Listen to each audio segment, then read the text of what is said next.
Hello and welcome to this presentation on the components of linguistics. Myself, X.Merlin Infanta, Assistant Professor in English Literature, St. Joseph College for Women.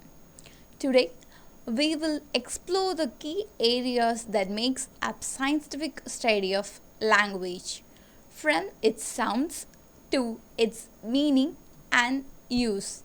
Let's begin. Linguistics is the scientific study of language. It covers how language is structured, how it conveys meaning, and how it's used in context.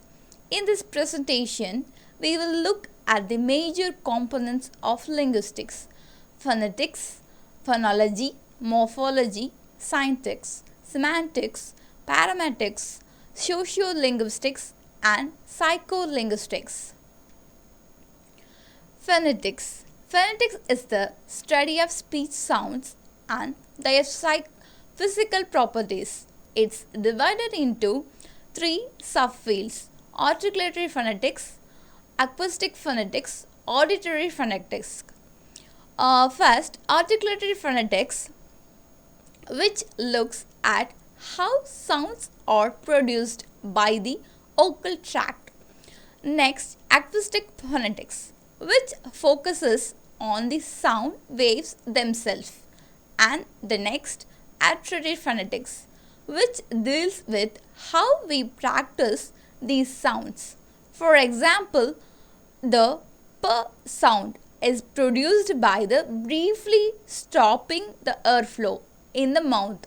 Once again, we will pronounce the word letter p, briefly stopping the airflow in the mouth. Next, phonology. Phonology is a study of how sounds function in the particular languages. It's concerned with phonemes, the smallest units of sound that distinguish meaning. For instance, in English, bat and pert are different words because of the phoneme.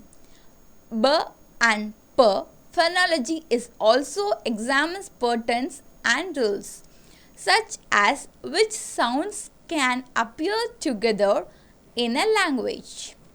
Next, morphology. Morphology is a study of word structure and how words are formed. Words are made up of phonemes, the smallest units of meaning. For example, the word cats consists of two phonemes: cat, which is a free morpheme, and us, which is a bound morpheme that indicates plural.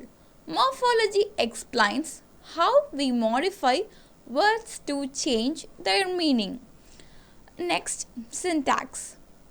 Syntax is the study of how words are arranged to form sentences.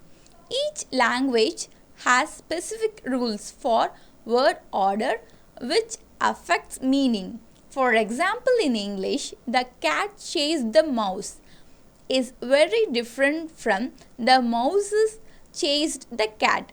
Syntax also include the rules for building more complex sentences, such as questions or comments. Next, semantics. Semantics deals with the meaning of words, phrases, and sentences. It explores both denotations and literal meaning of the word, and connotation, the additional meaning or emotions it may evoke. For instance, home literally refers to a place where you live, but it can also suggest comfort or warmth. Semantics also include plomsemy, where one word has multiple meanings, like bank, meaning both the side of a river and a financial institution. Next, paramatics. Paramatics focuses on how context influences meaning. It looks at how language is used in different situations. For example, if someone says can you pass the salt? They are not questioning your ability to put politely asking for salt. Paramedics includes concepts like implicature, where the speaker implies something that isn't directly stated. Next, sociolinguistics. Sociolinguistics studies how language varies across different social groups and contexts. It examines things like dialects, which are regional or social variants of language, and code switching, where a speaker alternates between two languages or dialects in the conversation. Sociolinguistics also explore how language relates to identity, culture, and power.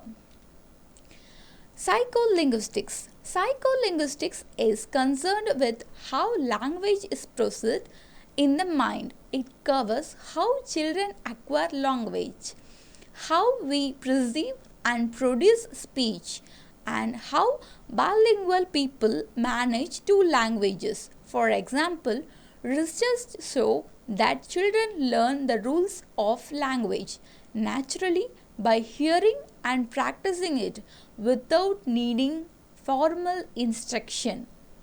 Next, for the end of conclusion, in linguistics encompasses many areas of studies. Each focuses on a different aspects of language, from the sounds we produce to the way we interpret meaning in context. These components work together to form a complete understanding of how language function. Thank you for your attention. Feel free now. Thank you so much.